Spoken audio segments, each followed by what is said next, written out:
No audio.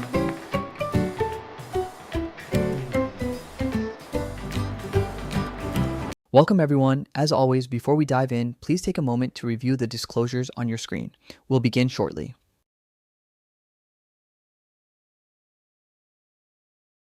Hey everyone, welcome back. So look, today we're diving into a name that honestly doesn't get nearly enough attention. It's not flashy, it doesn't show up in meme stock conversations, your neighbor isn't talking about it at the barbecue, but this company quietly sits at the very foundation of every single chip being made on the planet.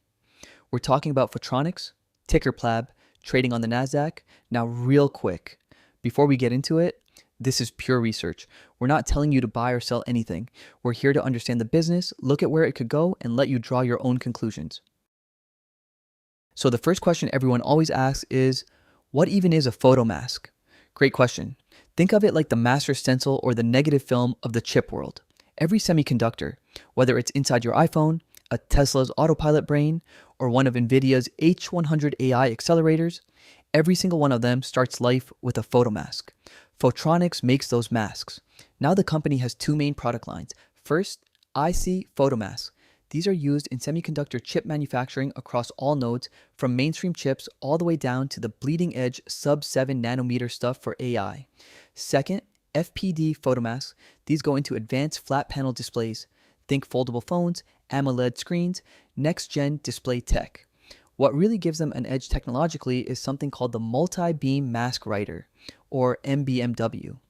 Photronics installed the first US-based MBMW in Boise, Idaho. This machine cuts write times for advanced masks by 40 to 80% compared to older single-beam technology. There are only a handful of these things in existence globally, and these machines cost tens of millions of dollars. That alone is a meaningful competitive moat. And here's the kicker. They're also the only high-end capable commercial mask maker in the United States. With Intel building in Ohio and TSMC in Arizona, that's a pretty powerful place to be. Alright, so that brings us to the moat. And honestly, this is where the story gets really interesting. The photomask industry is not something you just decide to enter one day. The barriers are enormous. Think about it. You need $100 million plus in equipment, decades of process expertise, and years of customer qualification cycles before you can even start shipping masks. Nobody just shows up and competes in this space. That's barrier number one. Barrier number two is something called process of record status.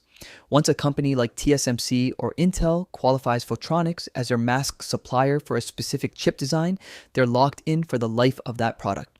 Swapping out your mask supplier mid-production is just not something fabs do. The yield risk is too high, the requalification cost is too high. It's essentially a long-term recurring revenue model baked into the product lifecycle. Then you've got the MBMW technology edge we just talked about. Faster write times mean faster delivery, and in the semiconductor world, time literally equals yield and money. And finally, this is an oligopoly market. There are really only three serious global merchant players: Photronics, Dai Nippon Printing out of Japan, and Top End Photomask, also Japanese. Photronics is the only US listed pure play, about 18% IC market share. The number of players isn't growing, but the value of masks absolutely is. Okay, let's move on to the next slide. Now look, we always want to give you both sides because any good research starts with intellectual honesty. So let's talk about what makes this compelling and what you need to watch out for. On the pro side, pure play exposure to semiconductor capex, massive CHIPS Act tailwind, a pristine balance sheet with $588 million in cash, and zero long-term debt. That's actually rare in this space. They're funding their $330 million FY26 capex internally. That's a very different profile from a company drowning in debt to grow. Roughly 38% of revenue is now coming from high-end IC, the AI chip side, and FPD leadership in AMOLED is a real differentiator. But let's be real about the risks too. This business is cyclical. When wafer fab utilization drops, mask orders follow. We saw a modest revenue dip in FY25, and that's exactly how these cycles play out. There's also customer concentration. Losing a process of record qualification at a major customer would hurt. Japan's DNP and Top-End have deeper pockets for R&D and can undercut on pricing in mainstream nodes. The $330 million capex cycle is aggressive. If demand recovery is slower than expected, ROI timelines extend, and there's meaningful China revenue exposure through their Xiamen and Hefei facilities. Geopolitical risk is real. In next slide, we'll cover the growth prospects.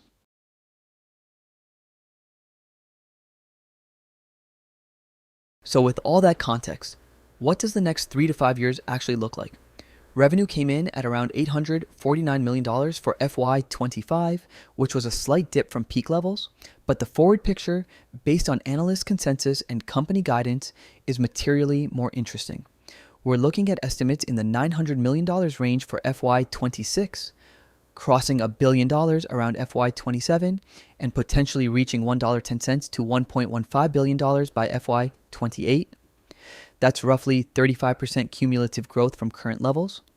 The four main catalysts driving that: AI chip complexity, every generational leap from 3 nanometers to 2 nanometers to 1.6 nanometers exponentially increases mass set value per chip design. Fab reshoring, Intel, Ohio, TSMC, Arizona, Samsung, Texas. PLAB is the domestic mass supplier of choice. AMOLED upgrade cycles, the G8. 6 substrate transition drives higher value FPD mass globally. And operating leverage. Once this heavy capex cycle completes, margins should expand meaningfully on top of a larger revenue base. They're already demonstrating 35+% gross margins. On next slide, we'll cover the most exciting part: why we think PLAB is a good acquisition candidate.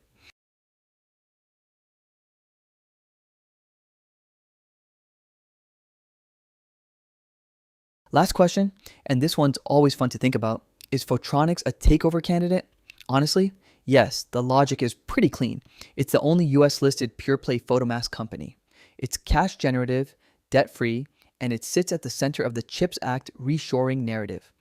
Any large semiconductor equipment company looking to move up the value chain or lock in domestic supply would find PLAB strategically attractive. Applied Materials, AMAT, is probably the most logical fit. They already serve every major fab globally with equipment. Adding photomask services is a natural vertical expansion. Intel is another interesting one.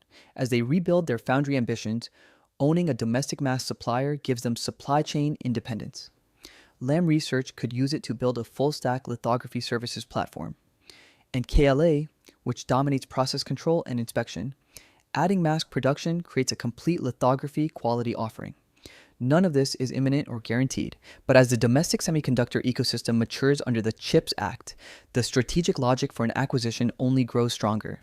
All right, that's a wrap on Photronics, NASDAQ, PLAB. Really fascinating company doing genuinely critical work that most investors walk right past. As always, do your own diligence. This is research, not advice. If you liked this video, don't forget to subscribe so you can get the latest content when released, and we'll see you in the next one.